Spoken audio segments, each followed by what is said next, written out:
My name is Lena Hartwell.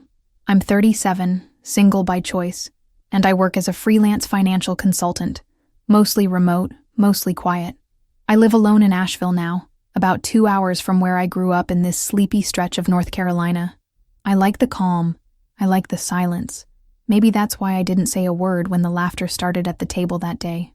Because when your whole life has been about staying invisible, it's almost easy to pretend you don't hear the insults, until you don't have to anymore. Every year, the Hartwells gather at the same dusty plot of land for our family reunion. It's an old farm surrounded by oak trees, creaky porches, and sun-warped lawn chairs. My grandparents raised their kids here before it was sold off decades ago.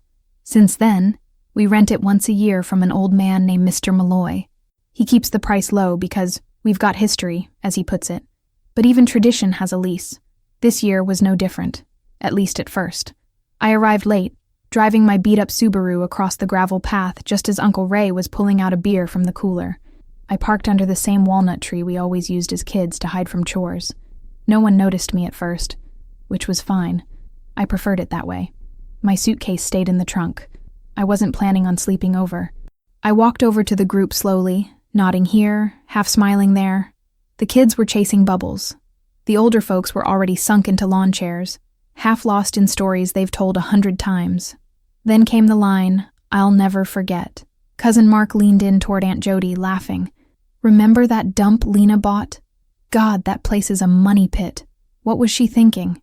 They both laughed, not even glancing my way, as if I wasn't 10 feet from them, loading a plate of macaroni salad. I stood there for a moment, holding my paper plate and pretending to look at the potato chips. My heart thumped, not in anger, more like confirmation. I had known this would happen. I knew how they'd see me. The quiet one, the strange one, the woman who never asked for help or explained her choices.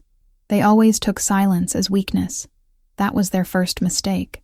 What none of them knew, not Mark, not Aunt Jody, not even my mother, was that I had bought that money pit for a reason. It wasn't just the land next to the farm.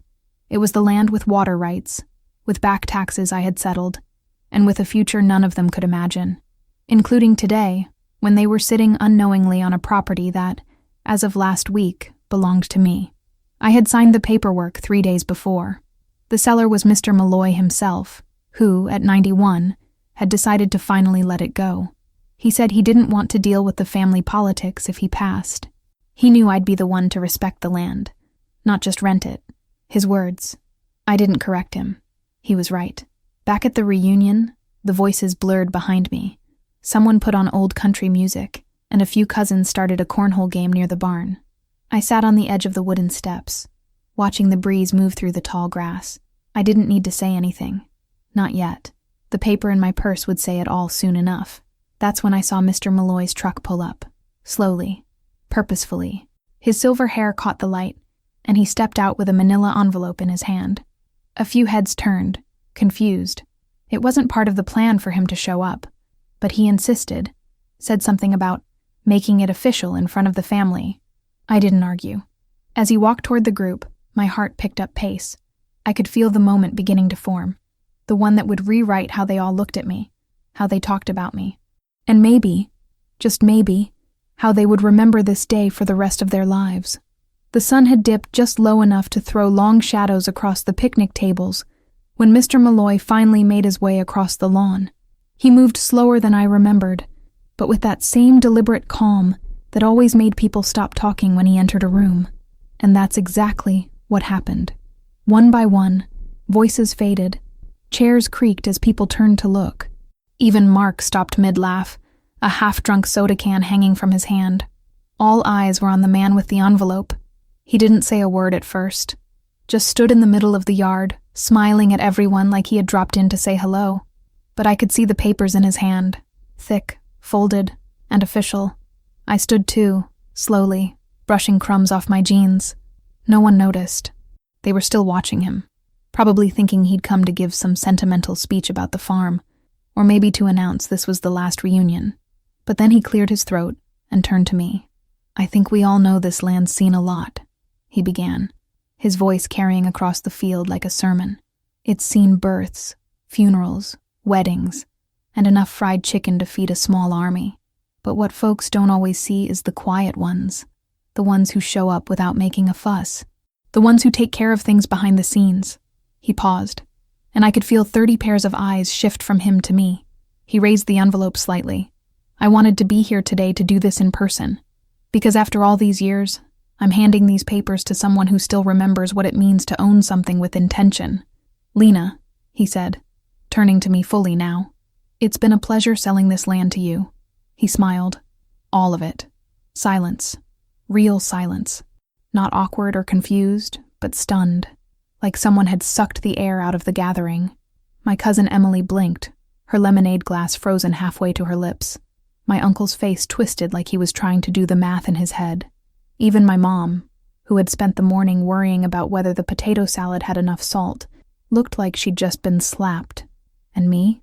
I stepped forward and took the envelope with a steady hand. I didn't speak. Not yet. I just nodded politely and tucked the envelope into my purse. I knew what was inside. The title transfer, the official deed, the finalized payment record. Everything was in my name now. Not just the old Malloy farmhouse, but the barns, the back acres, even the well. The very land my family had rented for reunions for 22 years was now mine, and they were standing on it. The murmurs started quietly, like wind rustling through leaves. Wait, what does that mean? Someone whispered. She bought this land. Did she buy all of it? What about our lease? I didn't answer. I walked back toward the porch and sat down again, my hands calm in my lap. If they wanted answers, they'd have to come ask me. For once, I wasn't going to fill in the blanks for them. That's when Uncle Ray, always the loudest, stepped forward. Hold on now, he said, half laughing, half worried. You bought this place, Lena? For real? I looked up at him. Yes, just one word, steady and quiet. He looked like he wanted to ask more, but he didn't. Maybe it was the way I said it, or maybe it was because Mr. Malloy was still standing there, nodding along as if to say, she's not kidding. Aunt Jody was next.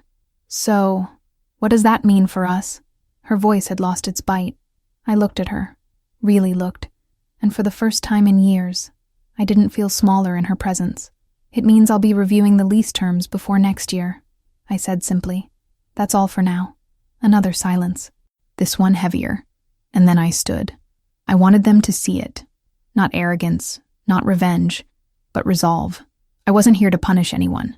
I just wasn't going to let them laugh at me on my own land. By the time the sun dipped below the treetops, the energy of the reunion had changed entirely. The laughter was quieter now, conversations hushed. People spoke in small groups, glancing toward me like I was someone new. But I wasn't new. I was just finally seen. For the first time in my life, they weren't seeing me as the girl who left, but as the woman who came back holding the keys to the ground beneath their feet. The kids, blissfully unaware of adult tension, ran through the tall grass near the barn, their shrieks echoing across the hills.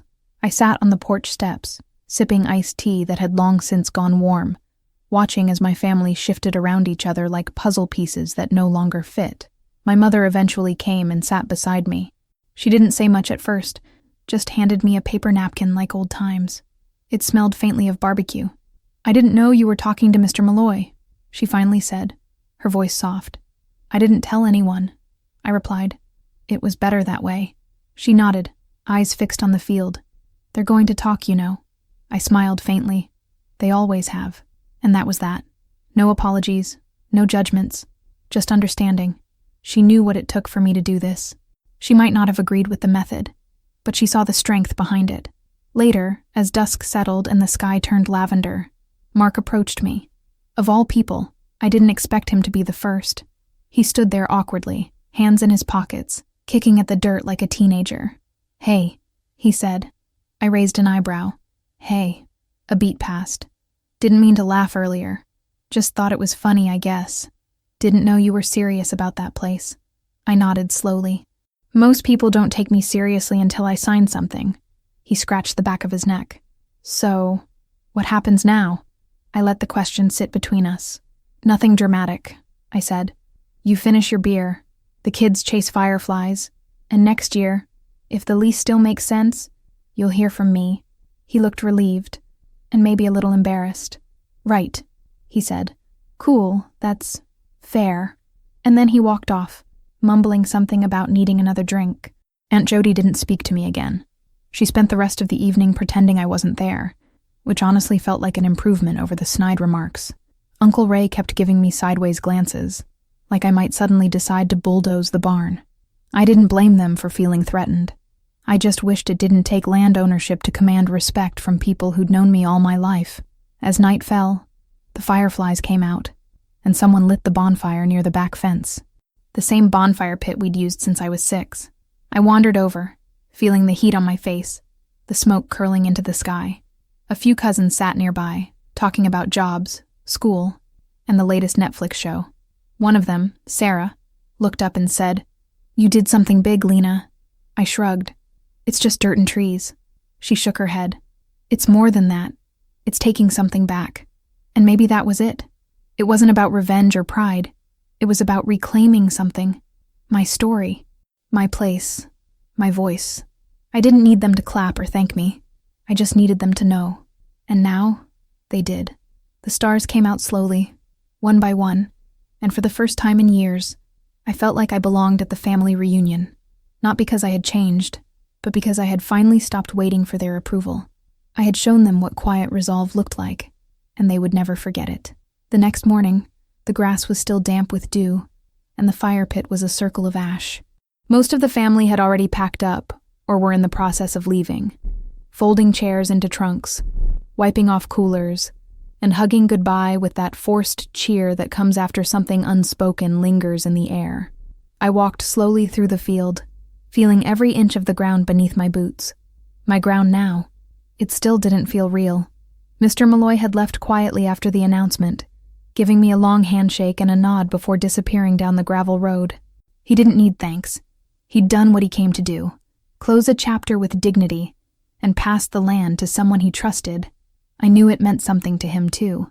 For all the years he'd watched our family gather here, maybe he saw in me the only one who had ever paid attention to the soil, the structure, the legacy.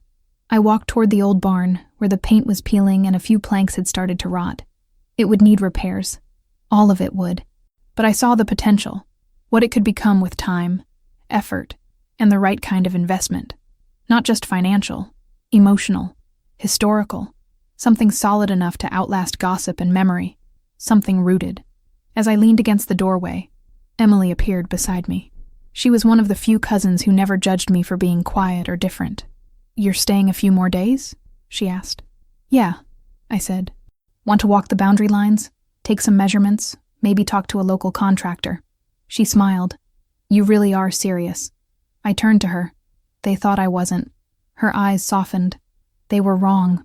Later, as I drove into town to get breakfast, I passed by the little church where we used to have summer potlucks, the diner where my dad once spilled hot coffee on a sheriff, and the post office where the clerk still called me Baby Lena, without irony. The whole town had been a backdrop to my growing up, and then to my leaving. Now it would be part of my return, not as a lost daughter, but as an owner, a restorer, a presence. I didn't have grand plans, no resort, no subdivisions, no big-name developers. Just vision, a place for people to gather with intention. Maybe a retreat center, maybe farmland again, or maybe it would stay exactly what it was, a piece of home, protected and claimed by someone who knew its worth, not in dollars, in roots. Back at the house, I sat on the back porch and watched the wind roll through the tall weeds. I thought of all the years I'd listened to that same wind from a distance, out of reach, out of place. Now it moved through land I could finally call mine. The bitterness had faded. What replaced it was something firmer, quieter, satisfaction. One by one, family members trickled out, waving their goodbyes, avoiding eye contact more than usual. I didn't mind. Let them go back to their lives, their group chats, their opinions. I had nothing left to prove. The paper in my drawer said more than any comeback ever could.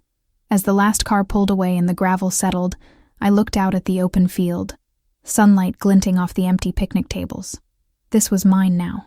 Not because I fought for it out loud, but because I understood that power doesn't always shout. Sometimes it signs papers, waits patiently, and stands still until the world turns toward it. And in that stillness, I found everything I had ever been searching for.